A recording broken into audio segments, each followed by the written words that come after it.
Hai, pernahkah kita membayangkan jika bencana besar seperti nuklir, wabah penyakit menular, atau serangan meteor dan bencana besar di muka bumi ini terjadi dan mengakibatkan punahnya manusia sebagai penghuni planet bumi?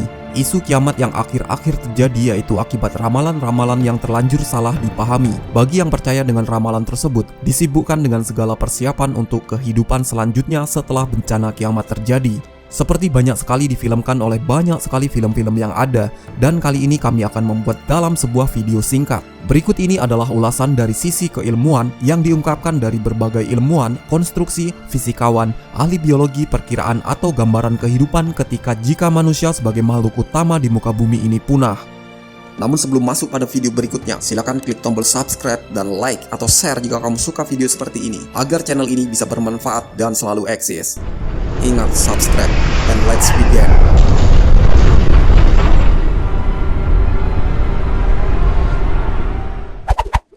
Sepuluh hari berlalu. Stasiun pengisian bahan bakar atau pom bensin kebanyakan sudah tak berfungsi, begitu juga beberapa pembangkit tenaga listrik yang menyebabkan pemadaman bertahap di seluruh dunia karena kehabisan bahan bakar. Beberapa pembangkit tenaga angin atau driven turbine masih bertahan untuk menyediakan listrik, tetapi tanpa perawatan, mesin rotor akan rusak berlahan dari waktu ke waktu. Kota-kota besar di dunia secara bertahap akan gelap gulita di malam hari, dan mungkin kota Las Vegas, Nevada, satu-satunya titik cahaya di permukaan planet bumi yang terakhir terlihat. Kebanyakan makanan telah membusuk di rak-rak supermarket maupun di dalam kulkas di rumah. Beberapa hewan peliharaan yang masih terjebak di dalam rumah dapat meminum air dari plafon yang bocor atau dari saluran pump. Namun, sebagian besar berbagai hewan mati secara massal pada periode ini. Sebagian hewan peliharaan yang berhasil lolos dari maut mulai melarikan diri dari rumah dan akan mulai mengais-ngais untuk mendapatkan makanan. Sementara itu, hama rumah tangga seperti tikus, kecoa akan berkembang dari persediaan makanan yang tersisa. 6 bulan sampai dengan 1 tahun. 6 bulan tanpa manusia yang biasa menjadi predator mereka, hewan liar akan kembali masuk ke dalam area perkotaan. Predator kecil seperti koyet dan boycat yang biasanya berkeliaran di pinggiran wilayah penduduk akan masuk menjadi warga baru pertama, diikuti selanjutnya oleh spesies besar seperti puma, serigala, dan beruang. Setelah 1 tahun berlalu, tumbuhan juga mengambil alih. Banyak rumput yang tadinya terawat menjadi area tumbuhan liar.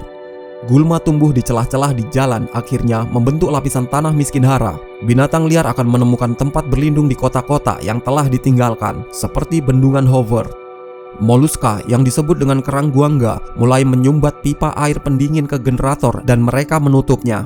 Akibatnya, Las Vegas akhirnya menjadi gelap karena generator listrik sudah mulai tidak beroperasi. Tidak ada air melewati dam Hoover dan akhirnya sungai Colorado akan kering. 5 tahun berlalu. Jalan-jalan raya kebanyakan mulai menghilang tertutup rumput liar. Seperti terjadi di London, istana Buckingham akan dipenuhi dengan tanaman merambat dan lumut. Di Moskow, Red Square berubah menjadi hijau karena kehidupan tanaman. Monumen Washington DC ditelan oleh tanaman hijau.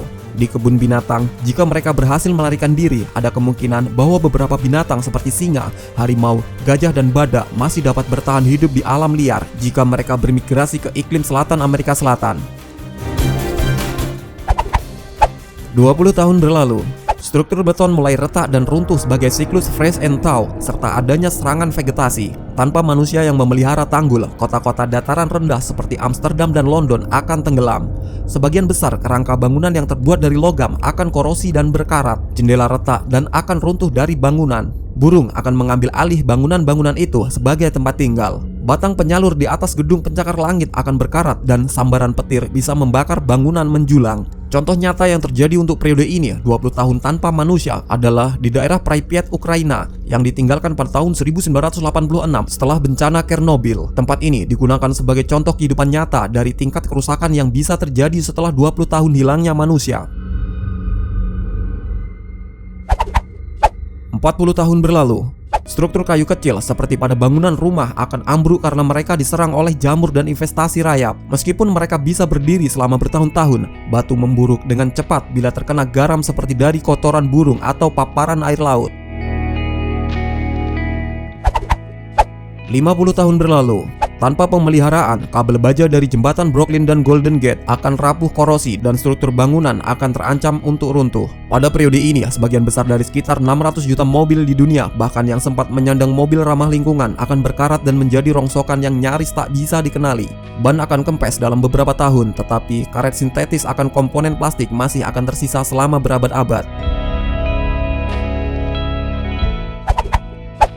100 tahun berlalu, jembatan Brooklyn dan The Golden Gate Bridge akhirnya runtuh ketika kabel kawat berkarat putus dan tidak dapat lagi menopang berat beton dan jalan. Dalam lingkungan yang terkendali dari lemari besi pelestarian, bahkan seperti kertas dan film bisa bertahan 200 hingga 300 tahun. Namun, sekali terkena kelembapan dan suhu tidak diatur, mereka akan rusak dan umurnya akan menjadi separuhnya. Komponen media digital seperti CD dan DVD akan memakan waktu lebih lama untuk rusak.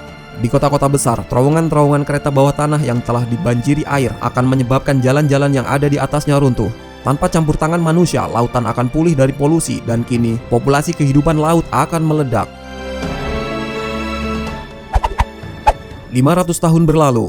Pada periode ini, struktur beton bertulang yang paling kuat akan runtuh setelah inti beton ikut rusak pada kelembapan. Tanpa manusia, diyakini bahwa bangunan-bangunan kuno seperti The Sphinx di Giza akan terkikis dalam waktu 500 hingga 1000 tahun. Semua peradaban modern akan lenyap. Kota menjadi sekam, hampir tidak dikenali, ditumbuhi oleh hutan pohon dan vegetasi.